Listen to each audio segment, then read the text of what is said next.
yan. Paano ba malalaman kung original yung JRP na yan? Ah, talaga? Gusto mo ba?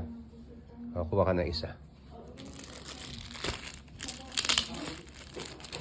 Sige, buksan mo. Tapos, sa likod niyan, may QR code dapat. Pag wala, matik fake ha. Ayun. Ayun, nakita mo agad ha. Parang scripted to ha. O, go. I-scan mo ngayon. Kuha ka ng cellphone. Ah, cellphone. Oo, hindi pwede to. Ako nagbibideo eh. Nga pala. Hindi ka talaga vlogger. Oh, oh litan mo, layo ka. Dapat tamaan yan. Ayun. Oh, peng!